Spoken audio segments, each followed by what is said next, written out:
সকালবেলা সহজ নাস্তা হচ্ছে নুডলস। আসলে সবাই নুডলস পছন্দ করে, বাচ্চারা আর কি, বড়রা তেমন একটা পছন্দ করে না। কিন্তু আমার ঘরে তো বড় ছোট সবাই নুডলস পছন্দ করে।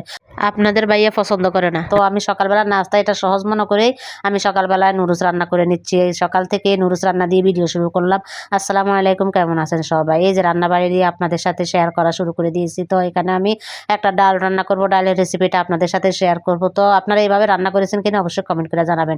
প্রথমে আমি পেঁয়াজ, তারপরে কাঁচা মরিচ, শুকনা মরিচ আর রসুন, মানে কুচা রসুন আর কি, আর আদা বাটা, রসুন বাটা, জিরা বাটা দিয়ে ভালো করে একটু নাড়াচাড়া করে নিলাম। নিয়ে এখন হলুদের গুঁড়া দিয়ে দিচ্ছি, হালকা একটু মরিচের গুঁড়া দিয়ে দেবো একটু কালার হওয়ার জন্য। আসলে ডালের সাথে একটু মরিচের গুঁড়া দিলে হয় কি সুন্দর একটা কালার আসে, দেখতেও ভালো লাগে, খেতেও কিন্তু কি ভালো লাগে।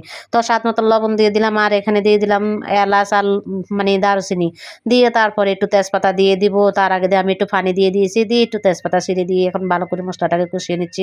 মশলাটা ভালো করে কষানো হলে এখানে আমি কিন্তু কি ডাল দিয়ে দিব। ডালগুলো আমি ধুয়ে দিয়ে পরিষ্কার করে রেখে দিয়েছি। এই যে মশলাটা আমার কষানো হয়ে গেছে, এখন আমি ডাল দিয়ে দিলাম। ডালটা দিয়ে একটু ভালো করে নাড়াচাড়া করে কষিয়ে নিব। আসলে ডালটা আমি অনেকক্ষণ ধরেই কষিয়েছি, ক্যামেরা অফ থাকাকালীন। আসলে বেশিক্ষণ নাড়াচাড়া দেখালে ভিডিওটা অনেক বড় হয়ে যাবে। যাই হোক, আমার ডালটা কিন্তু কষানো হয়ে গেছে। এবার আমি এর মধ্যে ধুন্দুল দিয়ে দিব। ধুন্দুল মানে ধুমা, আমাদের আঞ্চলিক ভাষায় বলে ধুন্দুল। যা হোক, ধুন্দুল দিয়ে দিলাম। দিয়ে এখন একটু নাড়াচাড়া করে ধুন্দুলটাকে ভালো করে কষিয়ে নিচ্ছি। ভালো করে কষানো হয়ে গেলে তারপরে এখানে আমি কিন্তু পানি দিয়ে দেবো। এখন একটু নাড়াচাড়া করে যত কষাবেন তত ধুন্দুলের যে একটা কাঁচা ফ্লেভার আছে ওটা চলে যাবে। এখন একটু কিছুক্ষণের জন্য ঢাকনাটা দিয়ে দিলাম। ঢাকনাটা তুলে এখন আবার একটু নাড়াচাড়া করে দিচ্ছি। নাড়াচাড়া করে দিয়ে এখন একটু পানি দিয়ে দিব ঝোলের জন্য। আমার কিন্তু কি ডাল আর ধুমা দুটোই কিন্তু কষানো হয়ে গেছে। এখন ঝোলের জন্য পানি দিয়ে দিচ্ছি। বলেন তো কে কে রান্না করেছেন এভাবে ধুমা? বলেন তো।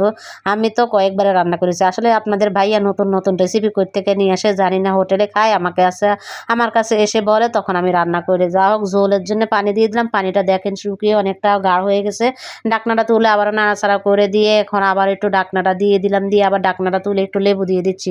আসলে মুসুর ডালের মধ্যে কিন্তু কি লেবুটা দিলে ফ্লেভার ভালোই লাগে। তো একটু নাড়াচাড়া করে দেখতে পাচ্ছি কিন্তু কি ডালটা আমার সিদ্ধ হয়ে গেছে, ধুন্দুলো সিদ্ধ হয়ে গেছে। এখান থেকে একটু নাড়াচাড়া করে যে তেজপাতা দিয়েছি, তেজপাতাগুলো তুলে নিই। তেজপাতা তো আর কাজ নেই, তেজপাতার যে কাজ সেই কাজ হয়ে গেছে। তো ডাকনাটা দিয়ে দিলাম কিছুক্ষণের জন্য। দিয়ে এখন আবার ডাকনাটা তুলে নাড়াচাড়া করে এখন চুলা থেকে নিয়ে নিব। আমার ডালটা রান্না হয়ে গেছে।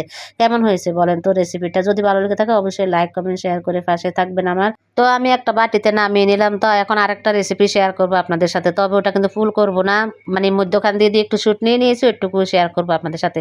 তো এখান দিয়ে আবার ছোট ছেলে আবার ডিম দিয়ে ভাত খাবে, ওই আবার এইসব তরকারি দিয়ে ভাত খাবে না। যা হোক, ওর জন্য একটা ডিম ভাজি করে দিয়েছি। দিয়ে ওই ফ্রাই প্যানের মধ্যে আমি এখানে কাঁচা মরিচ আর পেঁয়াজ কুচি দিয়ে দিলাম। দিয়ে একটু নাড়াচাড়া করছি। আসলে এখানে রান্না করব ধুমা আর ভরভুটি দিয়ে, চিংড়ি মাছ দিয়ে একটু সবজি রান্না করবো। আসলে সবজিটা সবাই পছন্দ করে, চিংড়ি মাছ হলে তো আর কথাই নেই, খুবই ভালো লাগে। তো এখানে আমি হলুদ, মরিচ, লবণ কিছু একসাথে নিয়ে নিয়েছি। নিয়ে এখন একটু পানি দিয়ে ভালো করে মশলাটাকে গুলিয়ে নিচ্ছি। গুলিয়ে নিয়ে এখন আমি দিয়ে দিব। আমার পেঁয়াজটা কিন্তু ভাজা ভাজা হয়ে গেছে। তার আগে আমি চিংড়ি মাছ দিয়ে দিছি, সেটা দেখাই নাই। তো মশলাটা দিয়ে এখন ভালো করে কষিয়ে নিচ্ছি। বাড়িটা ধুয়ে আর একটু পানি দিয়ে দিচ্ছি। পানিটা দিয়ে এখন আবার একটু ভালো করে নাড়াচাড়া করে তারপরে কষিয়ে নেব। চিংড়ি মাছটা কষিয়ে এখানে আমি ধুন্দুল দিয়ে দিছি, মানে সবজিটা দিয়ে দিছি আর কি, বারবার একই কথা চলে আসে ধুন্দুল। যা হোক, সবজিটা দিয়ে ভালো করে নাড়াচাড়া করে কষিয়ে নিয়েছি। নিয়ে এখন ঝোলের জন্য একটু পানি দিয়ে দিছি। আসলে এটা মধ্যখানে একটু একটু করে গ্যাপ গেছে। আসলে রান্না চুলার উপরে রাখে আমরা কত কাজ না করি, সব কিছু কি আর ভিডিওতে তুলে রাখি?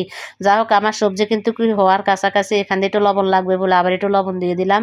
দিয়ে আবার ধনিয়া পাতা দিয়ে নাড়াচাড়া করে এখন সবজিটা আমি নামিয়ে নিব। আর একটু জল শুকিয়ে গেল। তো ভিডিওটা আজকে এই পর্যন্তই। সবাই ভালো থাকুন, সুস্থ থাকুন, আল্লাহ হাফেজ।